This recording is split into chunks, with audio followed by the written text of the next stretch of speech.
Can you imagine that amidst the world's highest mountains, snowstorms, and earthquake risks, a railway is about to run that will not only cut through the earth, but also change the politics, power, and future balance of South Asia? Today, you will hear a story that began as a dream, but is now being carved into stone. Welcome to History Bites, where we bring you the most fascinating and powerful stories from history.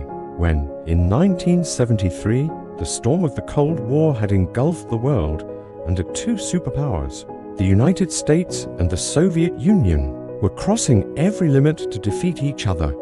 Global politics had turned into a chessboard. In this game, small countries were nothing more than pawns, and Nepal was one of them. This tiny, landlocked nation, completely dependent on India, was not even in anyone's imagination at the time. But when King Birendra of Nepal visited China, history took a sharp turn. That morning in Beijing is still remembered, when two very different worlds sat across from each other. On one side stood the traditional monarch of a mountain kingdom. On the other, the revolutionary leader of the world's largest communist movement. The promise Mao Zedong made seemed not only like a madman's dream, but also like a miracle. We will bring the railway to your land. We will cut through the Himalayas. We will melt the snow. And Chinese trains will reach your capital, Kathmandu. At that time, the Himalayas stood on the world map like a wall, beyond which even imagination seemed impossible. Peaks over 8,000 meters high, months of heavy snow, the constant tremors of earthquakes, and extreme political tensions. Everything stood against a dream that existed only as a single sentence. China, back then, had neither the modern technology, nor the money, nor the diplomatic freedom. Nepal was completely in India's shadow, where every decision came from Delhi and Beijing could only watch. But China knew, not now, but one day, the time would change. The dream that once lay hidden in dust-covered files is today turning into tunnels. Tracks are slicing through mountains where once only silence reigned. This was the point where politics, geography, and human will collided. Now, just imagine a railway line cutting through the wild and merciless Himalayas, passing through snowstorms, earthquakes, and trembling rocks, reaching the heart of Nepal. Is this possible, or just a cinematic fantasy? But China decided to turn this idea into reality.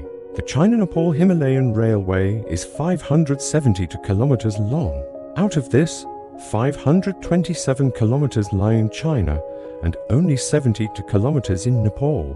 But this small-sounding distance is, in fact, a dream for the world's engineers, because every meter is either a bridge built over deep gorges or a tunnel drilled underground, especially the Nepal section, which is practically a web of tunnels. Now, let's come to the biggest challenge, the Himalayan elevation.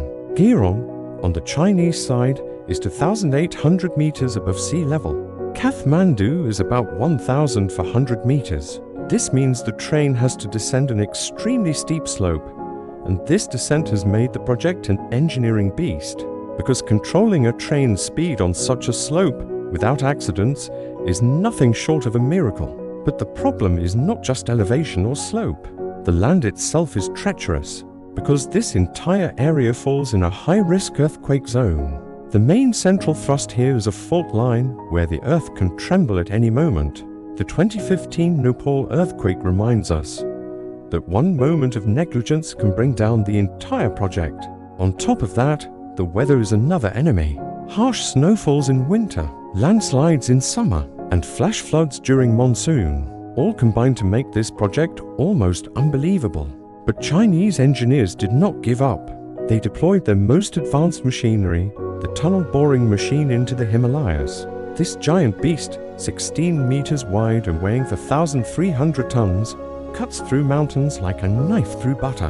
When China began work on the Himalayan tunnel in 2023, within just 5 months, 10,680 meters of excavation had already been completed.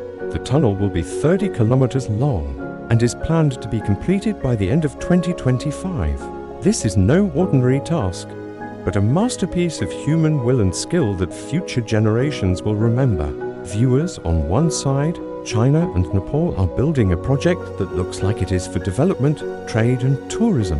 But on the other side, India does not like this project at all. To India, this railway line is not just a track, but a deep move of China's silent infiltration and growing influence over South Asia. India has repeatedly expressed its concerns. Sometimes it calls it a security threat, sometimes it raises environmental concerns, and sometimes it warns Nepal about falling into Chinese debt. But the real issue is something else, and that is India's most sensitive region, the Chicken's Neck. This corridor is just a 20-kilometer wide strip that connects India's northeastern states, Assam, Arunachal Pradesh, Meghalaya and Tripura to the rest of India. Now, if China brings its railway up to Geelong, it reaches dangerously close to this corridor. Any Chinese presence here, economic or military, is nothing short of a nightmare for India. India fears that if tensions ever escalate, China could use this railway not only to rapidly deploy troops into Nepal, but also to strategically cut off India's northeast, especially in disputed areas like Arunachal Pradesh, which India claims as its own, but China considers part of southern Tibet.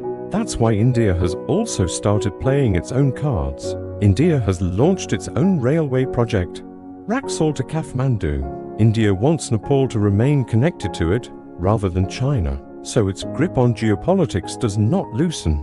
The final survey of this project was completed in 2024, and India intends to begin construction by 2027. But friends, remember this too: when powers compete, every move becomes a strategy, and behind every strategy lies a purpose. China and India are now not only challenging each other at the borders, but also on railway tracks. Nepal, which was silent for decades, is now becoming the center of balance between Asia's two great powers. So the question is, will Nepal side with China's rapid development or remain loyal to India's old ties? And the real question is, which side are you on? Friends, this was today's video. If you found this historical story informative, analytical, and truly fascinating, then quickly hit the like button and tell us in the comments which path you think is better for Nepal. Don't forget to subscribe to History Bites and press the bell icon so you never miss an update on our latest videos.